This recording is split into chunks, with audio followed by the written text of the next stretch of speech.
Hello friend, CKD stock market news channel के अंदर आप सभी का स्वागत करता हूं। और आज मैं आपके सामने axis blue chip fund direct plan growth, ये एक लार्ज कैप कैटेगरी का फंड है। जी हां, तो इन डेप्थ एनालिसिस करने की यहां से चेष्टा करेंगे। सबसे पहले नेट एसेट वैल्यू को देखिए, 52 रुपीज़ का है, यानी कि 52 रुपये का है। एक साल में देखिए 7.46% का CAGR इन्होंने बना के दिया। 3 साल में देखिए 14.46% का CAGR, 5 साल में देखिए 14.66% का CAGR, मैक्सिमम देखिए 14.47% का CAGR इन्होंने बना के दिया है।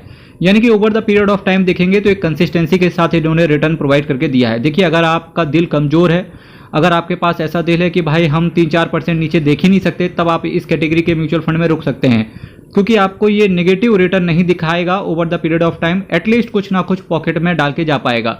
पर ये पॉसिबल है कि अदर म्यूचुअल फंड से ये म्यूचुअल फंड आपको रिटर्न भी बना के ना दे। ऐसा क्यों है? क्योंकि इतना 7.46% तो आप IDFC फर्स्ट बैंक हो, इवन आपके पास इंडसइंड बैंक में अकाउंट हो, या AU स्मॉल फाइनेंस बैंक में अकाउंट हो, उत्कर्ष स्मॉल फाइनेंस बैंक में अगर आपके पास अकाउंट है, तो वहाँ पर आप फिक्स डिपॉजिट के थ्रू भी इतना रिटर्न आप जनरेट करके आसानी से ले जा पाएंगे। या सिंपल है, किसी भी डेट फंड के अंदर इन्वेस्ट कर देंगे तो भी आपको इतना रिटर्न मिल जाएगा। फिर भी अगर आप केवल इंडेक्स फंड में इन्वेस्ट कर देंगे तो भी आपको इतना रिटर्न मिल जाएगा। तो इस तरीके से अगर आपको अच्छा रिटर्न थोड़ा सा चाहिए, और थोड़ा सा अगर शेयर मार्केट में अगर आप इन्वेस्ट कर ही रहे हैं म्यूचुअल फंड के द्वारा, तो कम से कम एक ऐसा म्यूचुअल फंड रखो जो एटलीस्ट आपको 11-12% का रिटर्न तो डिलीवर करे ही करे। ये मैक्सिमम हालांकि 14% दे रहा, पर यहाँ से इसका मूड खराब हो रहा है कि एक साल में देखिए केवल 7% का CAGR इन्होंने बना के दिया है। मैक्सिमम देखिए कितना ज़्यादा ये फ्लक्चुएशन है। पर जैसा कि मैंने आपसे कहा, अगर आपका दिल कमजोर है तभी आप इसी तरीके के म्यूचुअल फंड में इन्वेस्ट करें, क्योंकि जो रिटर्न आ रहा है वो एक कंसिस्टेंसी के साथ आ रहा है। रिटर्न ज़्यादा गिरता नहीं, पर एटलीस्ट एक कंसिस्टेंसी म्यूचुअल फंड के अंदर बनी रहती है। ठीक है, पर फिर भी अगर आप शेयर मार्केट में इन्वेस्ट कर रहे हैं तो डेफिनेटली 36 का सीना होना चाहिए। इसी वजह से क्या किया है, वैल्यू रिसर्च ने इसको रेट कम कर दिया है। रेटिंग वैल्यू रिसर्च ने इसकी गिरा दी है। श्रेयस देवालकर साहब एंड आशीष नाइक साहब आपके पैसे को मैनेज करके चल रहे हैं। तो डेफिनेटली इन दोनों फंड मैनेजर्स को थोड़ा सा एक बार अपना बैकवर्ड एनालिसिस करें कि कहाँ गलतियां हो रही हैं कि रिटर्न बना के नहीं आ रहा है। 3 महीने में देखिए 1.01% का नेगेटिव रिटर्न है। 3 महीने में कोई भी रिटर्न इन्होंने बना के नहीं दिया है। 6 महीने में देखिए 11.73% का रिटर्न, एक साल में 7.46% का रिटर्न, 3 साल में पैसा डबल नहीं हुआ, 5 साल में भी डबल नहीं हुआ, 10 साल में देखिए 296% का रिटर्न। भाई, इस म्यूचुअल फंड से अच्छा है कि आप बहुत ज़्यादा सेफ चले जाओ, केवल इंडेक्स फंड के अंदर ही पैसा डाल दो, नहीं तो सेंसेक्स 20 के अंदर इन्वेस्ट कर दो, या फिर निफ्टी 20 के अंदर, निफ्टी 50 20 के अंदर आप इन्वेस्ट कर दो। उससे क्या होगा आपका कि एटलीस्ट आपका कम से कम रात दिन का टेंशन भी नहीं है, सरदर्द भी नहीं है। आदमी हो या इंडेक्स, हमेशा ऊपर ही जाना है, तो इंडेक्स फंड में कभी आपका लॉस भी नहीं होगा। पर रिटर्न आपको सिमिलर इसी तरीके का देखते हुए मिल जाएगा over the period of time. ठीक है, रिस्क म्यूचुअल फंड के अंदर आपका वेरी हाई रहता है, क्योंकि आपका पैसा अल्टीमेटली शेयर मार्केट या इक्विटी में आया है। Axis blue chip fund direct plan growth, जैसा कि मैंने ऊपर से कहा कि आपसे मैं आज एक्सिस के लार्ज के फंड की बात कर रहा हूँ। 31,885 करोड़ का इसका असेट्स है। देखिए, काफ़ी सारे इन्वेस्टर्स का पैसा इस फंड के अंदर पड़ा हुआ है। तो कौन से ऐसे ये लोग हैं जो 31,885 करोड़ रुपए डाल के रखे हुए हैं? तो डेफिनेटली आपको जिस भी म्यूचुअल फंड डिस्ट्रीब्यूटर ने ये फंड आपको रिकमेंड कराया, तो कृपया करके उससे एक बार कहें कि वापस से एक बार गो थ्रू करो कि क्या गलतियां हैं आपके पास। ठीक है, और इस म्यूचुअल फंड का रिव्यू जरूर करवाइए आप अपने म्यूचुअल फंड डिस्ट्रीब्यूटर से और अपने आप फाइनेंशियल एडवाइजर से, क्योंकि मेरे हिसाब से ये म्यूचुअल फंड भाई थोड़ा सा डामाडोल है। 0.62% का ये आपसे एक्सपेंस रेशियो चार्ज करके चल रहे हैं, और निगेटिव में 0.11% का ये कैश होल्ड करके चल रहे हैं। देखिए, ना तो इनके हाथ में कैश है, और उसके बाद असेट साइज भी है, और उसके बाद फंड भी इनका नेगेटिव रिटर्न दे रहा है। S&P BSE 100 total return index को ये बेंचमार्क की तरफ फॉलो करते हैं। प्लान आपका ग्रोथ है, 12 महीने के अंदर निकलने की चेष्टा करेंगे, और 10% से ज़्यादा के अगर आप यूनिट बेच दोगे तो अब आपसे 1% का अलग से एग्जिट लोड भी पड़ जाएगा। देखिए मेरे भाई, किन किन सेक्टर्स में आपका पैसा पड़ा हुआ है। ये फाइनेंशियल के सबसे ज़्यादा दीवाने हैं, इसी वजह से इनका रिटर्न सप्रेस्ड हो गया है। 34.74% का इन्होंने फाइनेंशियल में स्टेक डाला हुआ है, फाइनेंशियल सेक्टर के अंदर पैसा डाला हुआ है।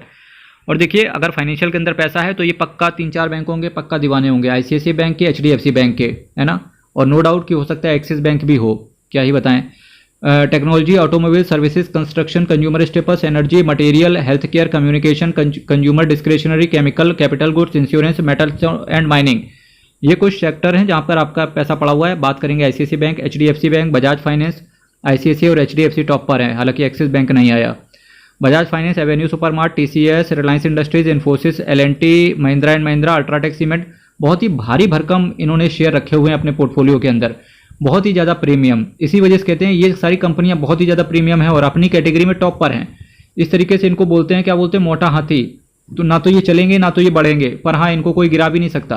तो इस वजह से अगर आपका दिल कमज़ोर है, जैसा कि मैंने आपसे कहा कि अगर आपका दिल कमज़ोर है, अगर आप अपने पोर्टफोलियो को निगेटिव नहीं देखना चाहते हैं, तो डेफिनेटली आपको इस तरीके के म्यूचुअल फंड में रखना चाहिए। और वैसे अगर आपको थोड़ा सा रिटर्न भी चाहिए, तब डेफिनेटली आपको इसके ऑल्टरनेट देखने चाहिए।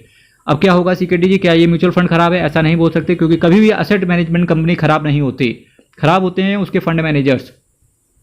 तो फंड मैनेजर जैसे ही चेंज होंगे वैसे ही इस म्यूचुअल फंड का रिटर्न अच्छा आ जाएगा, और जैसे ही रिटर्न अच्छा आ जाएगा तो वापस से आप फिर से घर वापसी कर लेना। Mutual fund is just like a SIM में आप MNP नहीं करते हो कि भाई नंबर सेम रहेगा, बस कंपनी बदल देंगे। उसी तरीके का आपको करना चाहिए, ठीक है। जब ये फंड अच्छा रिटर्न देने लगे तो चुपचाप घर वापसी कर लेना।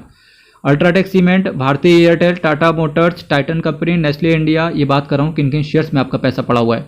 देखिए नेस्ले का जाओ प्राइस चेक करके आओ शेयर का, नेस्ले इंडिया का, दिल खुश हो जाएगा बिल्कुल। Sun Pharmaceutical, Kotak Mahindra Bank, Cholamandalam Investment and Finance Company, Bajaj Finserv, Maruti Suzuki, Hindustan Unilever, Pidilite Industries, Info Edge वही है यार जिसका जोमेटो के अंदर भी स्टेक पड़ा हुआ है, बहुत बड़ी कंपनी है ये। Asian paint, Apollo hospital, Bajaj auto, InterGlobe aviation, TVS motor, DLF limited, Jio financial, State Bank of India, Reserve Bank of India.